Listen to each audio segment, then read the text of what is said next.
There are certain nights when the weight of it all just feels too heavy.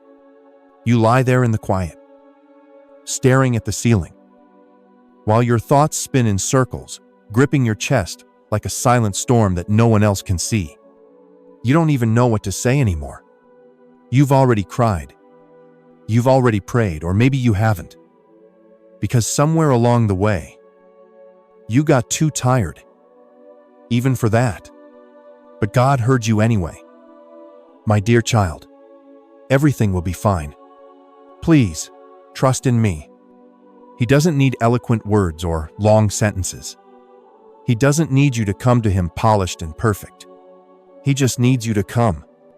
You may think he's waiting for the better version of you, the stronger you, the more faithful you. But here's the truth. He's drawn to your brokenness. He's moved by your honesty.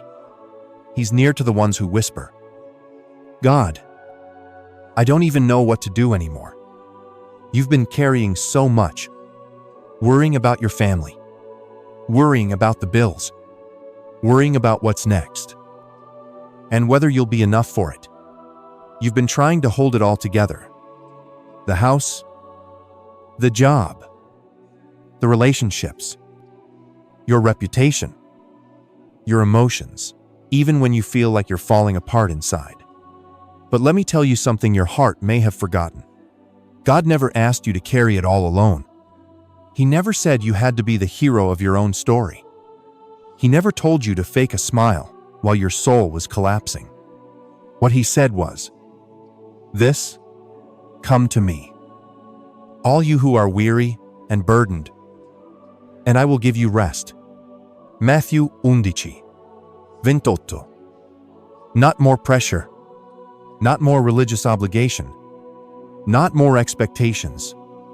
Rest, real rest, the kind that settles your chest and stills your mind, the kind that reminds you you are not alone, you are not forgotten, you are not unloved.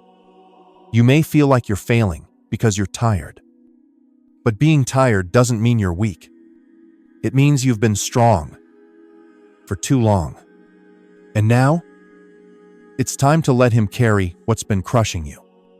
Your trust in me is your strength. You don't need to have it all figured out. You don't need to pretend. You don't need to say all the right things. He sees the unspoken. He feels the ache behind your silence. And even when all you can do is breathe in pain and breathe out, surrender, he counts that as prayer. Let go. Not because everything is fixed yet. Not because you suddenly feel okay. But because you know who's holding you. Healing doesn't start when the problem disappears. Healing begins the moment you choose to trust God more than your fear. It begins when you finally say, God, I don't know what tomorrow holds, but I know who holds me. You're not too much for him. Your emotions aren't too messy. Your doubts aren't too complicated. In fact, right now, in this very moment, he is closer than you realize, closer than the breath in your lungs. And he is whispering gently to your heart, give me your burdens. Let me carry what's breaking you. You were never meant to walk this road alone. So maybe tonight, you don't need more advice. You don't need more noise. You don't need to fix everything before you rest. Maybe what your soul really needs is to be held, to be still in the arms of a Father who isn't shocked by your struggle, who isn't disappointed in your weakness, who isn't walking away because you're falling apart.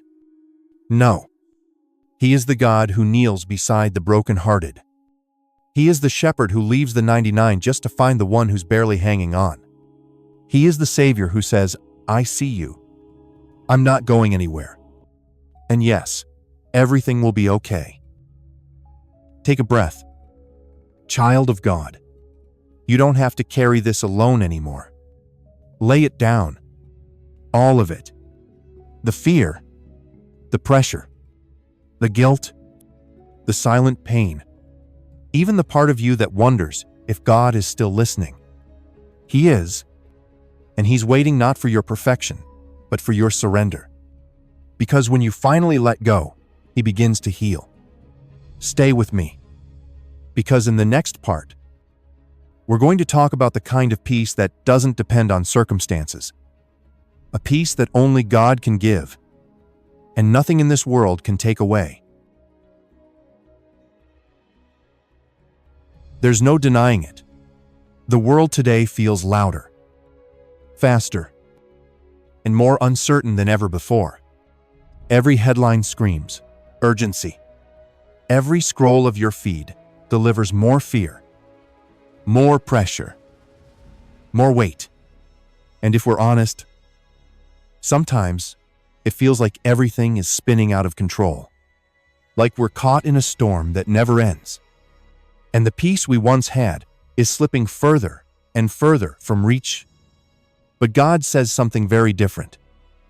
Do not fear the challenges. You will stand firm. Not you might. Not you'll try. He says you will. Because your strength doesn't come from your surroundings. It comes from His Spirit within you. Picture your life like a ship out on the sea. The waves are high. The sky is dark. And the waters are unpredictable. But inside that ship, your home, your family, your inner world, there's a captain at the wheel. And if that captain is anchored in faith, no matter how wild the storm becomes, that ship will not sink. You, beloved, are called to be that captain. Not because you're perfect, not because you know what's coming next, but because you've chosen to place your peace in God's hands, not the world's. Jesus once calmed a literal storm, but before He calmed the sea, He first stood in peace, asleep in the middle of chaos, because He trusted the Father more than He feared the waves. That same peace is available to you today. Focus on your family, your spiritual life, and my word. God says, not on the panic of the media, not on the pressure of your timelines, not on the anxiety of what tomorrow holds.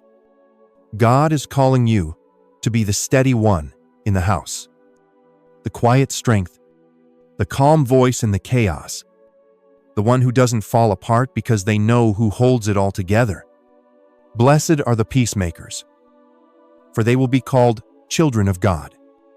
Matthew 5:9. When the world reacts, you reflect. When others lash out, you lean into grace. When fear spreads like wildfire, you become the water, bringing calm to everyone around you. Your children are watching. Your spouse is watching. Your coworkers, your siblings, your parents. They may never say it out loud, but they are looking to you for something deeper than answers. They are looking for peace. Not the kind you fake with a smile, but the kind that radiates from someone who's been in the fire and learned how to walk through it with God. And here's something simple, but powerful, you can do today. Start a prayer book for your family. Not a fancy one. Any notebook will do. On the first page, write their names. Then, next to each name, write one thing you're believing for them. Protection, healing, direction, salvation, peace.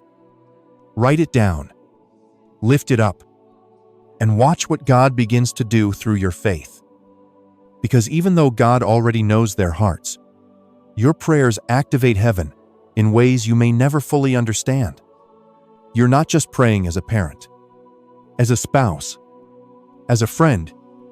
You're praying as a spiritual warrior, as a gatekeeper, as someone chosen to stand in the gap for your household. And even if they never see your tears, never read your prayers, never hear the silent cries you've poured out for them, God hears every word. Maybe your home doesn't feel peaceful right now. Maybe there's tension in the air, misunderstandings, distance. emotional exhaustion. But don't let that stop you from being the lighthouse. You don't need the whole family to be perfect before you pursue peace. You just need to be willing to be the first one to bring it. And when you do, when you anchor yourself in God's promises, you become the steady center that calms the storm. You don't have to raise your voice. You don't have to control everything. You just have to walk in peace. And peace is contagious. There's a reason God tells us again and again, do not fear. Do not be afraid. Fear not, for I am with you. It's because fear is loud, but his voice is stronger. And today, he's asking you, will you trust me to carry your home through the storm? Will you hold your peace?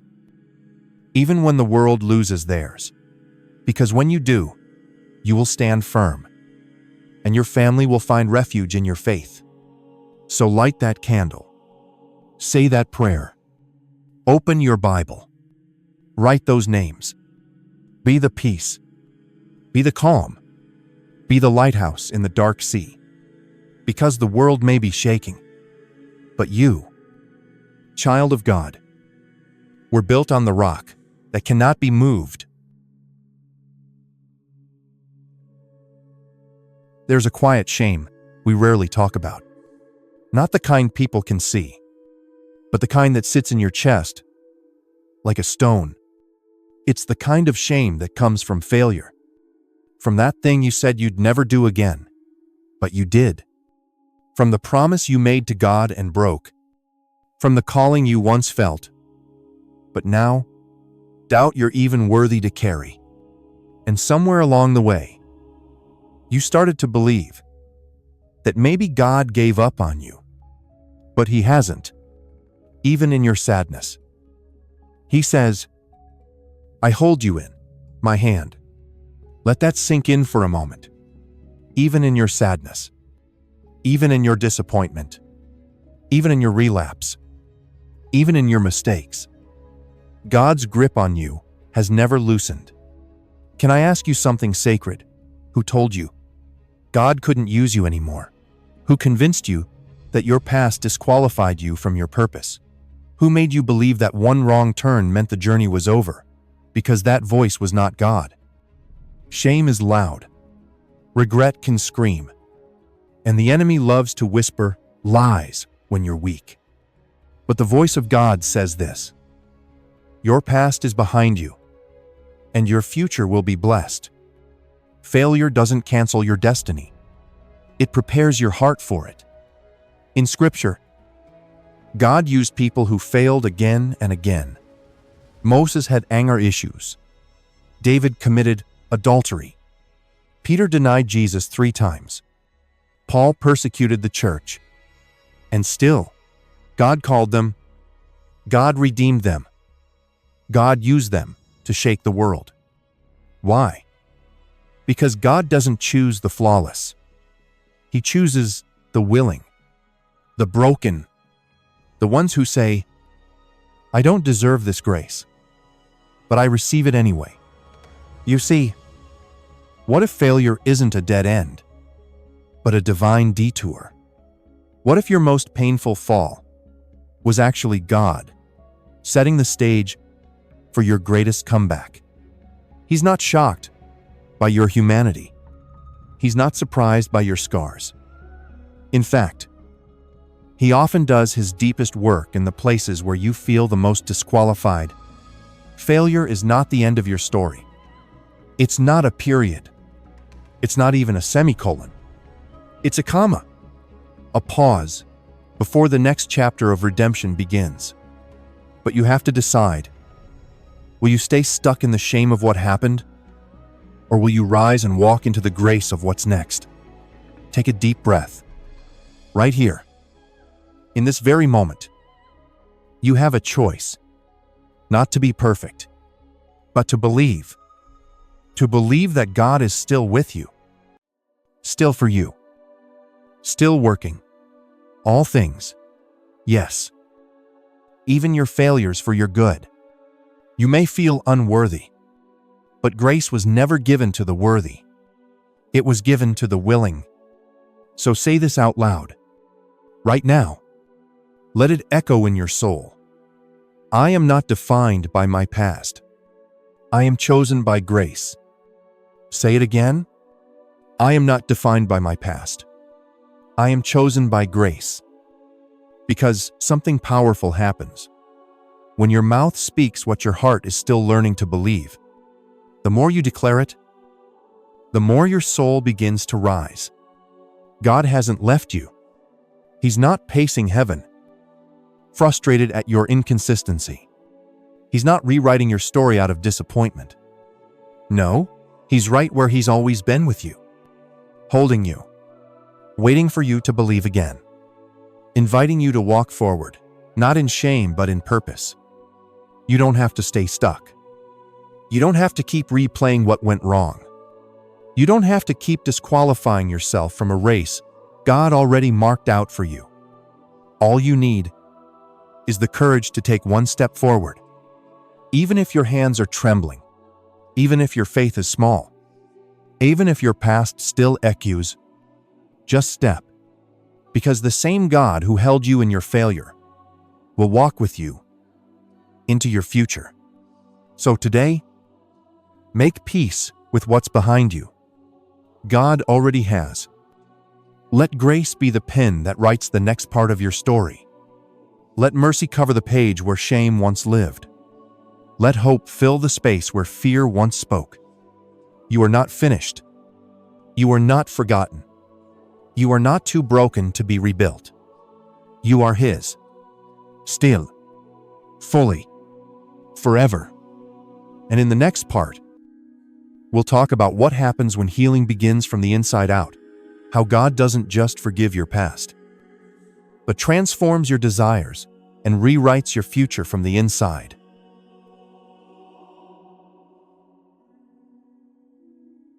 We all long for instant relief, a sudden moment, a miraculous change, a flash of light that wipes away the pain, the habit, the memory, the struggle. And sometimes, God does move like that. But more often, healing doesn't come in a moment. It comes in a process, a holy, hidden, beautiful process that unfolds little by little. As God transforms your life from the inside out, I am transforming every aspect of your life. He says, my spirit envelops you from head to toe. You don't see it all yet, but it's happening. Even when you feel stuck, even when it seems like nothing's changing, even when old thoughts try to creep back in, God is still working. Real healing doesn't start at the surface. It doesn't begin with external success or temporary feelings. It begins deep within the soul, in the quiet shift of perspective, in the gentle breaking of old patterns, in the softening of a heart that used to be hard. It begins when your language changes, when you stop speaking fear and start declaring faith, when you catch yourself before tearing someone down and choose silence instead, when you no longer run from God, when you fail but run straight into His arms, knowing He'll never reject you. That's transformation. That's the Spirit at work. That's the process. Maybe you haven't noticed how far you've come, because healing doesn't always feel loud or dramatic. Sometimes, it feels like a quiet rain falling on dry ground. You don't see the change right away, but deep below the surface, the soil is being softened. The roots are reaching deeper, and new life is forming hidden, but real. That's what God is doing in you. He's not just fixing what's broken. He's remaking what's possible. He's not just erasing the pain. He's reshaping your thinking, your habits, your desires, your decisions. This is a spiritual journey. It's about more than just feeling better. It's about becoming new. It's about surrendering the old ways, the toxic thoughts, the short tempers, the constant comparisons. the patterns of shame and hiding. It's about allowing God to retrain your heart, to see the world through His eyes, to speak life where you once spoke doubt, to love others the way He has loved you. Healing, true healing, isn't passive. It takes surrender. It takes cooperation with the Spirit. It takes getting back up again, and again, and again. You might be wondering, but why is it taking so long? Why am I still struggling with the same things? And God whispers back, because I'm not interested in a quick fix. I'm interested in permanent freedom. A wound that heals too quickly without care can reopen, but a wound that's cleaned, treated, protected, and tended heals with strength. That's what God is doing. He's not just removing your pain. He's rebuilding your foundation. Imagine standing outside after a long drought. The air is dry. The ground is cracked. Everything feels lifeless. Then it begins to rain. Not a downpour, not a storm, but a gentle, steady rain. At first, it just feels wet, but over time, it washes away the dust. It softens the hard places. It brings life back to what once looked dead. That's the picture. That's how God heals, like rain on a tired soul. He's cleansing you with His love, not just from what you did, but from the lies you believed about yourself, from the shame that kept you hiding, from the habits that once owned you. You're not the same as you were, and you won't be the same tomorrow as you are today. Grace is changing you, so be kind to yourself. You're still healing. You're still becoming. God is not finished with you. Let His Spirit continue to wash over your thoughts. Let His Word shape how you speak. Let His presence reset how you live. Because healing is happening, even when it's slow, even when you don't feel it. Day by day, decision by decision, your heart is being made whole. This isn't about perfection. It's about progress. It's about direction. It's about keeping your hand in His as He walks you through this valley into victory. And one day, you'll look back and realize, I don't even recognize who I used to be. That's the miracle of process. That's the miracle of grace in motion. In the next part, we'll talk about how this new version of you, healed, reshaped, renewed, isn't just being restored for your sake, but to lead, to shine, to carry peace to others. There are moments when life starts to feel like a battlefield, not the kind with swords and shields, but the kind fought in silence in your mind, in your heart, in the shadows where no one sees what you're really going through. The kind where the enemy doesn't attack your body. He attacks your confidence, your peace, your purpose. But God speaks to you today with clarity and boldness. March like a victorious warrior. You are not weak. I am with you. Notice, He didn't say you have to feel strong. He said you are strong. Not because you've conquered everything on your own, not because you've figured life out, but because He is fighting for you. You're not in this alone. Even when you feel overwhelmed, even when you're tired of praying for the same breakthrough, even when you wonder if anything's changing, God is in the battle. He's not a distant commander, barking orders from heaven. He's right there with you, on the front lines, sword in hand, shield over your heart, armor wrapped around your soul. No one can defeat you, because I will protect you. That's not just encouragement. That's a covenant, a divine agreement between you and the Almighty. When He says, I will protect you, He's not speaking in maybes. He means, this is my promise. and I do not break. My promises. Think about it. You were never asked to fight in your own strength. You were only ever called to stand. To stand when fear rises. To stand when lies surround you. To stand when the enemy whispers, "You're not enough." Because faith isn't about looking like a warrior. It's about walking with the one who never loses. You don't need to look victorious. You just need to walk next to victory himself. Here's the truth. The greatest warriors don't always look like the strongest ones. They're often the ones still walking with scars on their backs and tears in their eyes. But they haven't stopped believing. They keep showing up. They keep trusting. They keep holding on to hope, even when everything in them wants to quit. And you, child of God, are one of those warriors. Life may try to knock you down. People may walk away. Battles may get fierce. But nothing can separate you from the presence of the one who goes before you. The Bible says, if God is for us, who can be against us? Romans 8:31. That's not a question. That's a battle cry. That's your anthem when doubt tries to speak. That's your answer when fear rises up. That's the truth you stand on when the enemy comes close. You don't need to know what's coming tomorrow. You just need to know who's already there. You don't need to understand how the battle will end. You just need to remember that the outcome is already written. God wins. And because you are His, you win too. So put on your spiritual armor today. Fasten the belt of truth around your mind.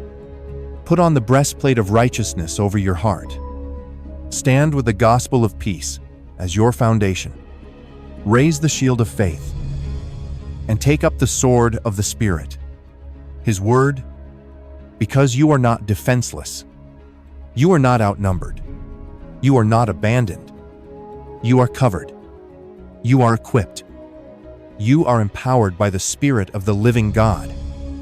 And even when you feel tired, even when you feel weak, God doesn't withdraw.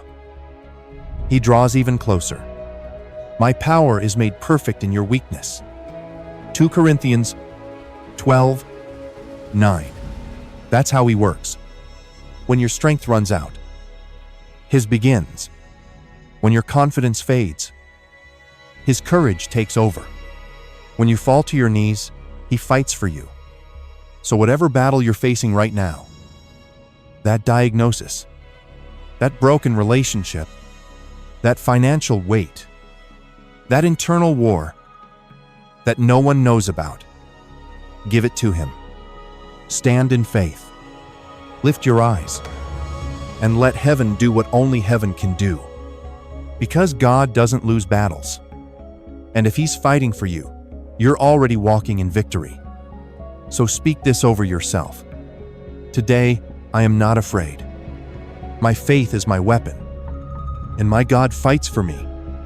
Say it again, louder this time, not for others to hear, but so your soul remembers it. I am not afraid. My faith is my weapon, and my God fights for me. In the next part, we'll talk about how this victory God is bringing isn't just for survival, but for impact. You are not just being delivered. You're being prepared to lead, to be a blessing, to shine His light for others.